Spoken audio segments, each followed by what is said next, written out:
Okay, guys, so if you haven't heard, I am in the hospital. So you are going to have a real life hospital lecture today.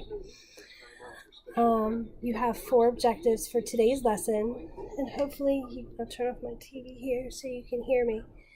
Excuse the wild crazy hair and the red face. I'm not feeling well, but you have 4 objectives for today. First one is to differentiate between physical and chemical restraints, to tell me reasons why that you should use restraints, some complications that could come from using restraints, and rules that you have to follow when you use restraints.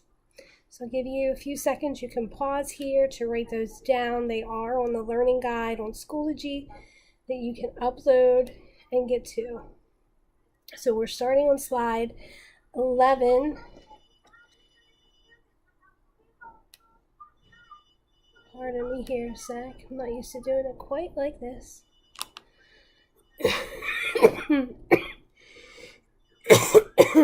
All right, guys. So we learned a little bit about restraints back in chapter 4. I don't know if you remember back then or not, but there's a few reasons why we should use restraints. The first one is to restrict their freedom of movement. If you don't want them to move a certain part of their body for some reason, like maybe they have an IV in it or something like that they're trying to get to and you don't want them to get to it, or maybe some kind of medical equipment like a catheter that you don't want them pulling out. That would also go to the second reason there that's listed to prevent them from reaching certain parts of their body. You may need to use restraints to confine someone to bed or to chair, and things like that. Now, if you recall, there were 2 kinds of restraints, physical and chemical. Of course, physical are the ones that we put on people's bodies, like vest, lap, waist restraints, and chemicals are any of those mood altering kinds of things. So we're going to go into a little more detail with those. The physical restraints, again, we can put them on wrists and ankles. We do have those in the classroom. Since I'm not there, when I come back, I'll make sure you get to try them out. You can put them on the chest, you can put them on the waist, arms, or elbows.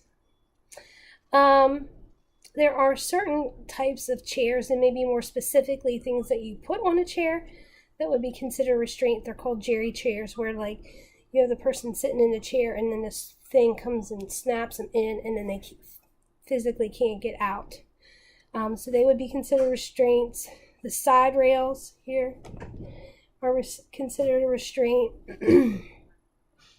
And not letting people leave their room or part of the facility could also be considered a physical restraint.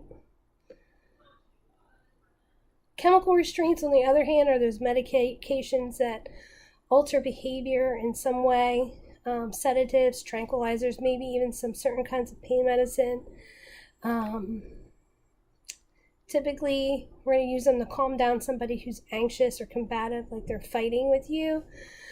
Physically aggressive, hitting, punching, biting. It's hard to imagine people who are sick acting like that, but they will if they're upset or agitated. But we should never use them because we're just tired of having to go help them or help them out of bed or go to the bathroom or something like that. And it should only be just enough to make them sleepy,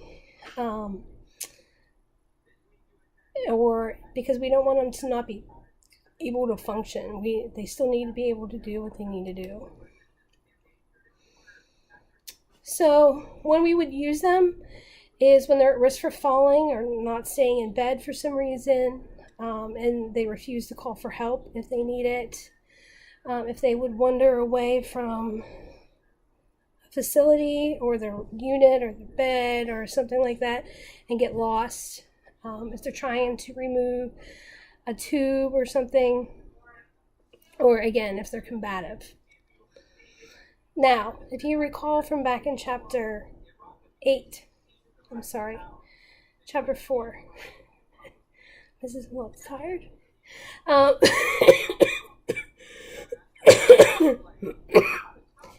There are risks associated with restraint use.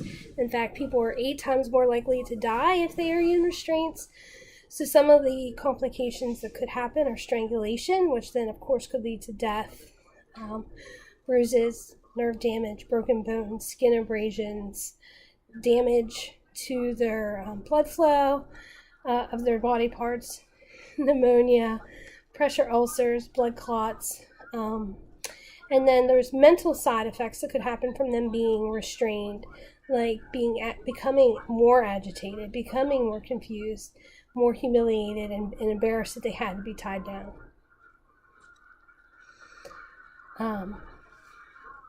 So the other thing that you need to know is that a lot of facilities have gone with restraint-free policies, meaning they really try not to use restraints in any way because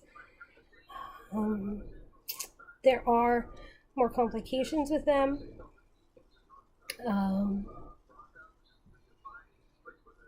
We will try alternatives before using them, things like having a family member come sit with them or try to talk to them, or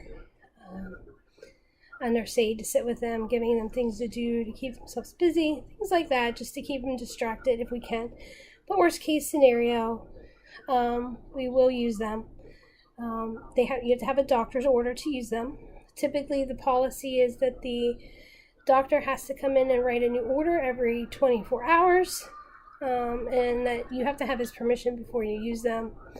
Now, patients who are prisoners or are in handcuffs and those kinds of things, those are not considered restraints. Those